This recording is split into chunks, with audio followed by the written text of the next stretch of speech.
Williams and Rodney showed us how the interconnectedness of the world can at times be parasitical.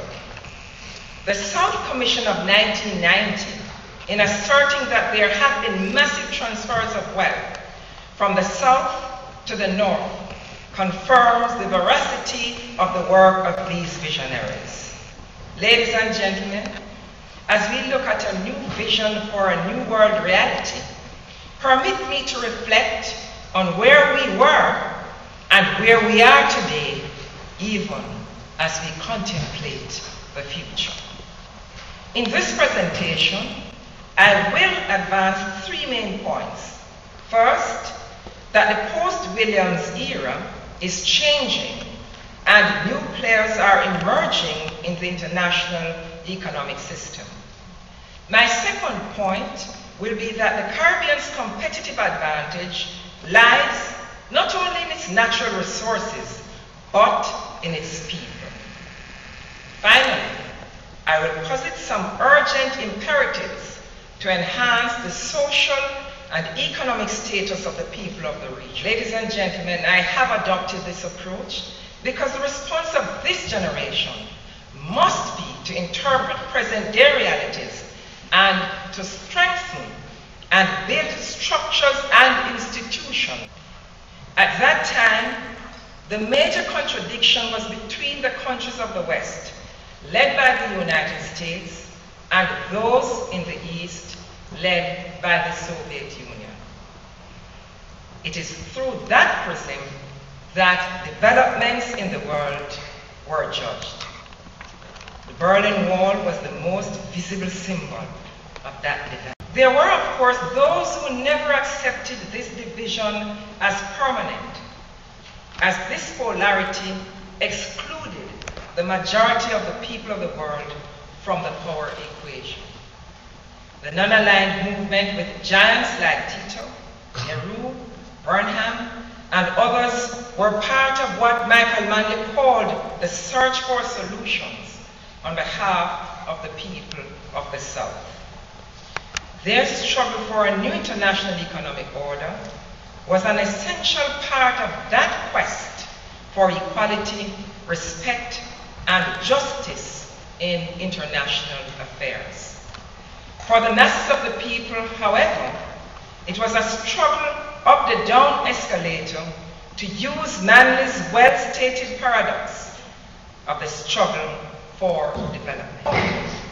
Today, the meetings of the G20 nations dwarf the meetings of the G8. I don't know if you all know about Bolivarian Alliance of the Americas, which is the ALBO. I'm sure most of you and the students would know this, and the professors, the educators. With countries such as Bolivia, Venezuela, St. Vincent and the Grenadines, Dominica, Antigua and Barbuda, and Grenada constituting its membership with a combined population of over 73 million people and a GDP of nearly 700 billion US dollars. The strident call for an inclusive region at the recent Summit of the Americas, held in Dr. Williams' own Trinidad and Tobago, is yet another indicator of the changes in the world's power structure. There can be no doubt that the world is not where it used to be, but neither is it where we want it to be. These are realities which the Caribbean must consider as it prepares to confront the opportunities and challenges of the future. As the world diversifies its economic arrangements, there is still a considerable interconnectedness of our systems. The economic crisis in the developed economies has revealed glaring deficiencies in the regulatory frameworks for their financial sectors. The actions they take to meet present realities will have implications for the economies and specifically the financial sector of our region.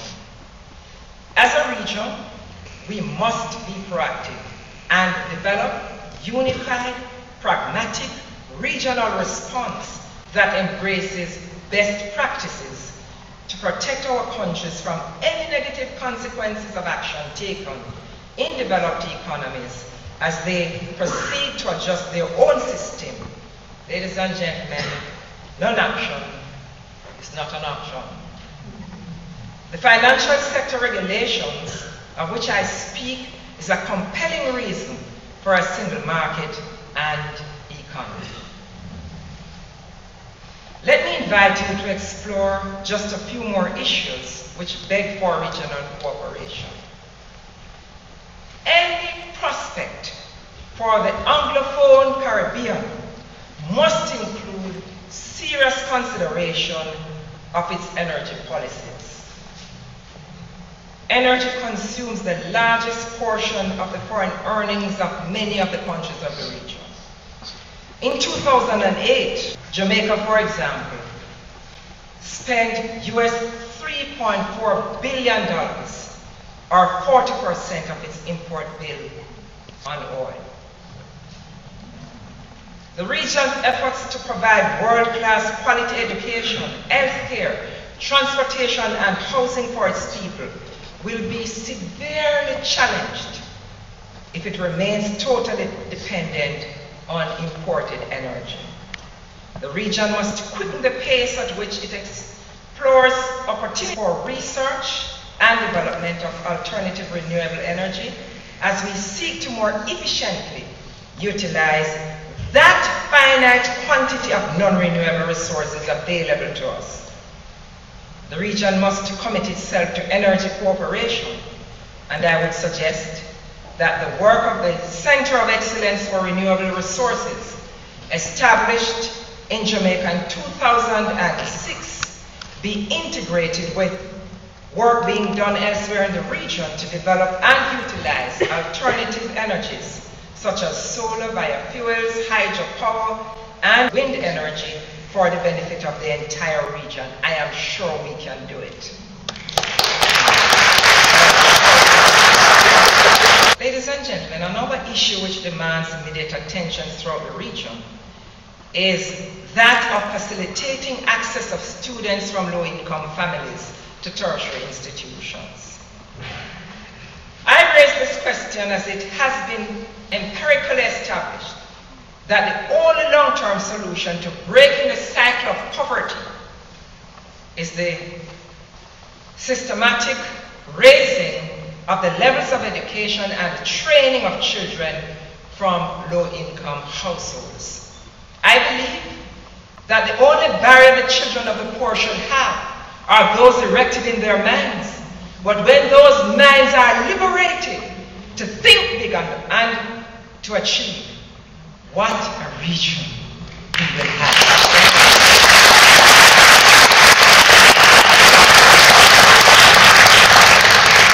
And ladies and gentlemen, access alone is not enough. We must level the playing field to ensure that deserving students throughout the region are assisted in achieving their true potential. This effort must be uniform across the region. I do not have the statistics for all the region's tertiary institutions, but at the Mona campus of the University of the West Indies, the ratio of female to male students is 4:1. I submit, however, that as we prepare the Anglophone Caribbean for the future, our education policies must be pursued in a manner that addresses the present gender imbalance if we are not to perpetuate the trend of the growing number of our male population losing interest in advancing their educational status. And I say to the women as a woman, it is in our interest as well for the boys to be well educated